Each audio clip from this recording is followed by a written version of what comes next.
It's time to do our Week 2 superlatives. We got so much to talk about when it comes to superlatives. We are actually, for the first time in a long time, not doing a draft today. I think that the world doesn't seem in balance to me to do that, but that's okay. I'll get through it, especially because we got plenty of good superlatives. Go ahead, Chris. What do you got? Well, I think the first one I want to hit on, just because I'd like to give the guy some love, is revenge. Revenge. Yeah. Trubisky. Yeah, I know it was preseason game number 2, but look at the way Mitchell Trubisky looked in the Bills' offense. Don't tell me coaching and scheme doesn't help out a football player. He looked as good as I've ever seen him look in a preseason football game. I mean, knew where to go with the ball, threw the appropriate ball, made some plays, and just shoved it right up you-know-what in Chicago with everybody. I know it was the preseason game. I don't know what. Well, their butts, that's where, okay? But that's where it's like, I don't like like nobody even gave him a lot of credit this weekend either. I think that's where it bothers me too. It was just like, oh, Trubisky played well against the Bears, right? If he fell flat on his face, everyone would have been like, oh, this is the greatest story ever. But since he dominated them and crapped on a lot of people's narratives, people don't want to talk about it. Good job by Mitchell Trubisky. I love the way he looked in that game. I mean, they dominated. It was the Bears' first-team defense, a lot of it, too, which is concerning. And he didn't even have Stephon Diggs and some of the weapons available that way. So it was a very, very good performance by him. He's got a 1-year, $2.5 million contract. Andy Dalton's making $10 million for 1 year.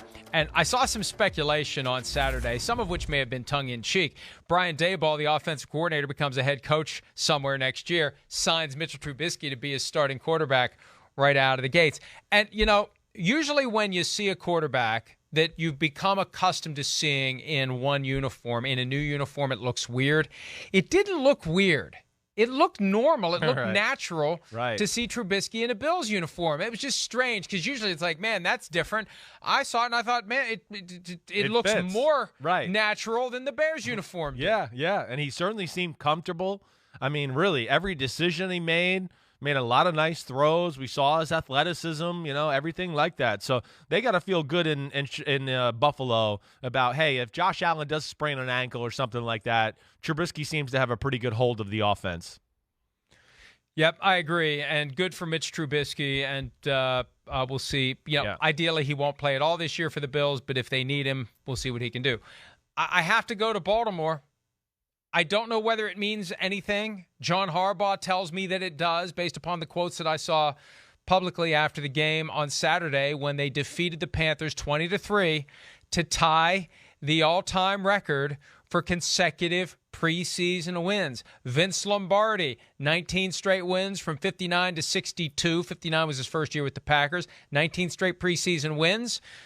The Ravens haven't lost a preseason game since 2015. The superlative is 19. Magic number 19. New record in Baltimore. Johnny U's number, 19. The point is, we're giving 19 is back. 19 is back in Baltimore. Right. That's it, Pete. If you push me hard enough, I'll give you something. 19 is back in Baltimore. And I still don't know how to feel about it. But, there's this weird disconnect. On one hand, the preseason is meaningless. The commissioner has said it doesn't reflect the quality of the NFL. I made the suggestion at one point, hey, why not make preseason records the last tiebreaker before coin flip? I mean, at least it would be less unfair than a coin flip to decide who gets into the playoffs. It ever comes to it, and never will, because it's like 12 tiebreakers down. But people go, oh, no, it's meaningless. It's meaningless. Well, then why are you telling me it's meaningful if people win? I can't reconcile that. Because I still think when they're there, if you watch the reactions on the sidelines, guys are competitive. No they doubt. want to win at everything. Right. And John Harbaugh is competitive. We talked about that last week. He wants to win. You want to have a winning culture. You have a game in front of you that's happening. You want to win it. Yeah. And they've won 19 in a row of them, so I guess it does mean something. It does. It means something. I mean, like we said last week, it just the culture. It means the culture of the Ravens. Yeah, nothing. They don't give you anything. They don't care. They pretty much set the tone. They don't care preseason, regular season. When you're going to play us, we're here to win. We're going to hit. We're going to be mean. We're going to play that style of football. It's an old school approach. And Mike, you bring up something interesting about the preseason. And I know you probably have seen me text a little bit, but we're seeing some teams really play a lot of their starters and do things like that to where, I don't know, maybe things change here in the NFL to a degree.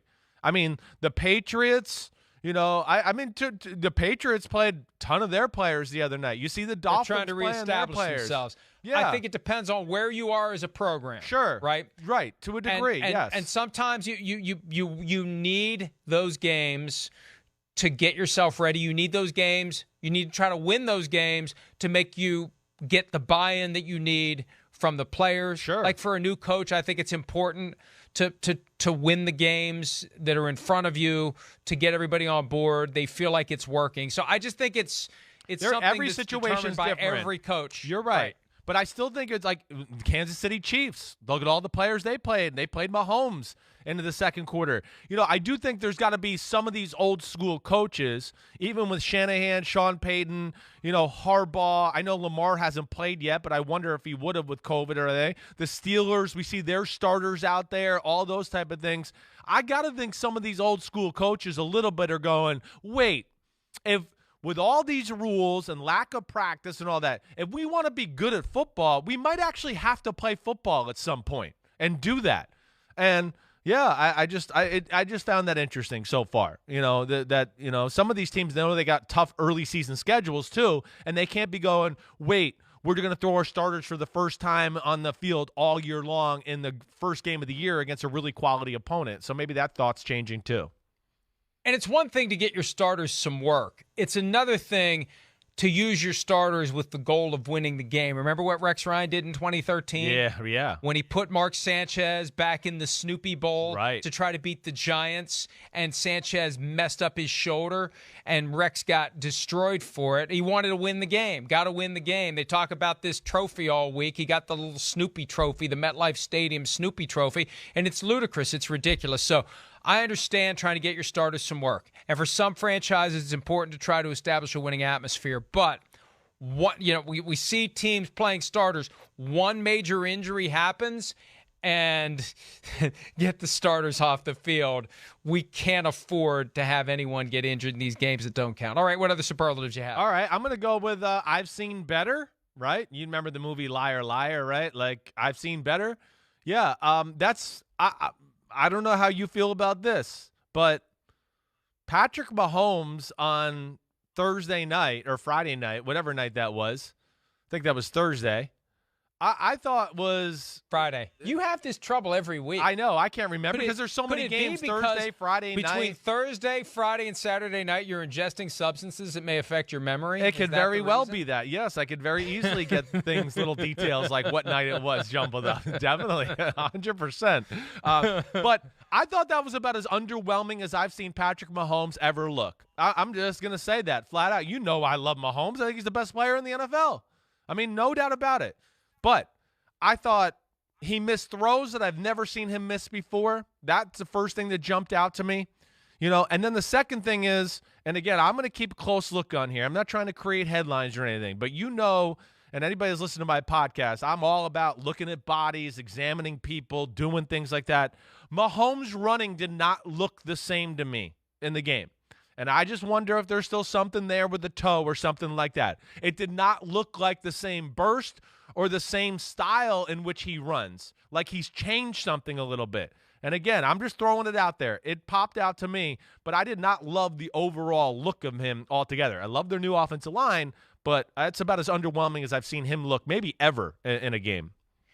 But the thing about Patrick Mahomes and the Chiefs, I know, they're capable of finding the gas pedal and scoring 28 points in the blink of an eye. They can be underwhelming for 3 quarters and still win 31-10. Definitely. That's what the Chiefs are. So when you just see him, in the first quarter and a half, if he had played the whole game, they may have scored 50 points. I know. You're right. It's hard to tell. So I know. We saw the sidearm throw, and I think from the running standpoint, he did what he had to do. He had a couple of nifty runs on third down to get first downs, and I'm not ready to jump off. Yeah, I'm not jumping off either. But yet. He missed some throws like in the first 2 drives that he just never misses, things like that. Just not used to see him kind of off kilter is all I'm saying. And I'm not worried or anything like that. Definitely not. But just usually see him sharp, and it's all highlights and good stuff.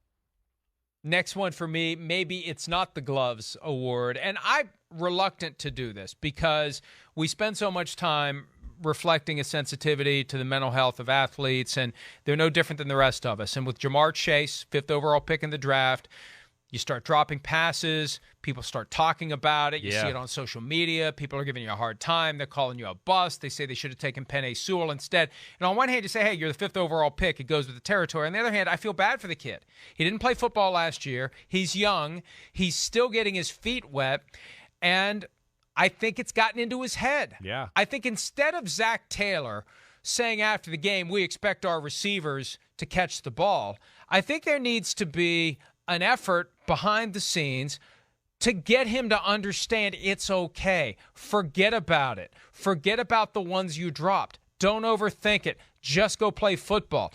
Calling him out and saying we expect our receivers to catch the football, I don't know that's the way to get it to stop, because he dropped 2 passes at practice on Sunday, and one went off of his hands and was intercepted. It was a Joe Burrow pass. Now, he hasn't played with Joe Burrow in a preseason game, and that's his LSU teammate. So it's noteworthy because he was the 5th overall pick. That's right. I feel bad for Jamar Chase because he's got to get this mental block cleared, and it's on the Bengals to come up with a way to do it. Whoever they need to get him to talk to, whatever they need to say to him, whatever breathing exercises he has to take, whatever he has to do to forget about it. Because Jerry Rice had an issue with drops as a rookie, and his career worked out okay. Yeah. But for now, it's significant because, number one, he's the 5th overall pick, and number two, they could have had Penei Sewell instead, who won't be expected to catch any passes at any point in his career. No. I mean, you're right. Hey, we're all keeping an eye on it. We know how special he was in college. You laid it out the right way, and I'm sure he's pressing. I mean, he knows he's the number 5 pick. He knows what, everybody's talking about. I think on that first one, you see him drop the ball. He's trying to run before he caught it. He was trying to make a move and make the guy miss. The second one, okay, he dropped it. It was this horrible decision by the quarterback. Well, he was going to get his head ripped off if he caught the ball. How dare he drop it? I mean, how dare? The second one wasn't the easiest either. But, hey, listen, I know we're all going to pay attention and keep evaluating, to your point. And, one thing I think of just when I was watching the other night, too, let's do something and get him involved. Give him a reverse. Make him not think about having to do that.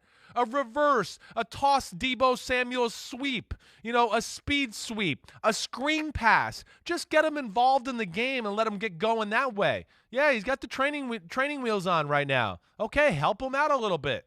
Make them feel comfortable. So they got to do a little something here just to, like you said, psychologically help him out a little bit to get him back on the positive frame of mind of things. But, again, I'm not totally concerned here. A little worried, but I'm not going to, hit the panic button alarm yet. No, and they need to get him to stop panicking. They need to get him to stop thinking about it and calling him out publicly. I know that Zach Taylor's feeling a little heat, and maybe he's acting like he thinks an NFL head coach should act, but I would prefer to support him, help him, and get him to the point where he understands the easy part's making the catch. You've got the hard part figured out. The easy part will come. What other superlatives do you have? How about old dog, new tricks? I mean, we had an old dog, a dog with gray hair and some bad hips and everything. His name is Big Ben Roethlisberger. But damn, did he throw that ball like he's still got a fresh right arm. I know that. I mean, first off, I just like the aggressive nature and what I saw from the Steelers offense when he was in there. Hit a shot down the field. I believe that was Deontay Johnson he hit on the go route right down the right side. That was great to see. And then, and I think this is it here, a little post route. Probably could have thrown it out there a little farther, but either way, gets the completion. We didn't see this last year. Stretch the field, Pittsburgh. And then Roethlisberger, other thing, Mike, I don't know if you saw the 2 lasers he threw to Freiermuth, the tight end from Penn State who they drafted in the 2nd round. But, man, I mean, that made me think ooh, Big Ben's arm's fresh. And here we go. I think this is one of them right here. This is some red zone target to have. This is old Big Ben pumping, laser down the middle. I mean, look at that. I mean, looking pretty good. Spiral, spinning hard. It throws another great ball to him a little later on. So I was happy to see that from the Steelers and Big Ben. Yeah, and he wanted to get those reps. He wants to get comfortable in this new offense with Matt Canada, trying to fix some of the issues from last year. And Shireen and I talked about this on Friday. I'm getting my days mixed up too, but I think it was Shireen and I when you were off. That tell, and we never talked about it. I know, we never did. Because it came up while we were on hiatus. Right. Someone discovered that for some period of time, possibly years, possibly more than a decade, when Ben Roethlisberger's in shotgun formation, if one of his heels is off the ground, it's a pass. If both heels are flat, it's a run. And defenses have surely seen that. And so assuming that they know before the play whether it's going to be a pass or a run, and the offense has still been what it's been, what could it be if they're able to disguise pre-snap pass or run out of shotgun formation, which they're in like 4 out of 5 times? Yeah, no, it's definitely, I mean, everybody's going to be, if teams didn't know, they're definitely going to be looking for it now, and that's why, of course, self-scouting thyself is so important in football. Not only your schemes, but your body language and things. Offensive linemen are always looking at, wait, when I pull, do I have a tell? When I kick out and help a guy out, do I have a tell then? Receivers, sometimes the way they line up, things like that. You got to be on top of that as a quarterback because people are looking at that, and I'm sure it did affect them in some negative ways, throughout last year, and who knows how long it's been going on, like you said. I just added to my list of things to do, ideas that come up while we're on the show. Go through the condensed version of the game on Game Pass where you can get one play after another. Right. And let's watch the Ben plays and let's see what happens before the snap.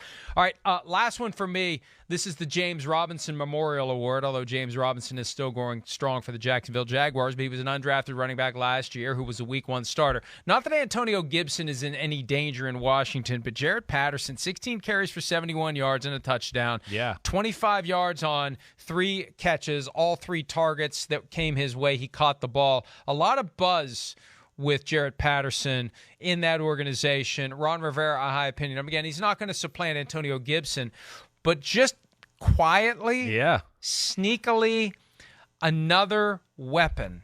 And watch out for the Washington football team this year. Yeah. I mean, their 3rd-round pick, De'Ami Brown, who I loved coming out in the draft. He looked good, Made a great catch. Ran by some people. Looks the part. I don't even care what the stats are. Looks like he's going to be dangerous. So you're right. They got some weapons. They can be sneaky good. And to have another running back to go along with Gibson, that's huge. Of course, we saw Gibson get banged up last year. They need another guy to help out. They got a good offensive line there. So cool story with Jaret Patterson. Man, Mike, I don't know what to do here. I got one where I can go Cam or Zach Wilson. Which one would you rather talk about real quick? All right, we'll go with the young gun. Pete Demoleta said Zach Wilson. The young gun award, whatever you want to call him, Iceman, whatever, because that's what he looks like. Oh, gosh, he went to a small school. He looks like he's 10. Yeah, he looks like he's 10, but he throws the ball like he's a damn Hall of Famer. This is Aaron Rodgers crap right here, right? I don't know what else to say. That's amazing. I mean, yeah, flick of the wrist, right? 30-yard throw down the sideline, on the move. I mean, it's impressive. He's looked the part. He's played the game, to me, the truest form at the quarterback position, as you heard me say last week, that's realistic to regular season football. It's not those most beautiful throw. Ball, I don't even think is supposed to go there. I think he's supposed to play to the right side. He just realizes, wait, I got a space. Let me get it to this guy. And Croft makes a nice catch, and he protected him. A lot of positives about Zach Wilson. Man, physically, I already know he belongs in a big way in the NFL. And the nuance of knowing where to put the ball because a defender was in the area. Right. That's a veteran move, too. Just sailed it over a little bit for Croft because there was a defender close by. Things that you have to pick up in a nanosecond. He's already starting to pick it. Hi, I'm Mike Tirico, and thanks for watching. Make sure to hit subscribe for the latest news and highlights from NBC Sports.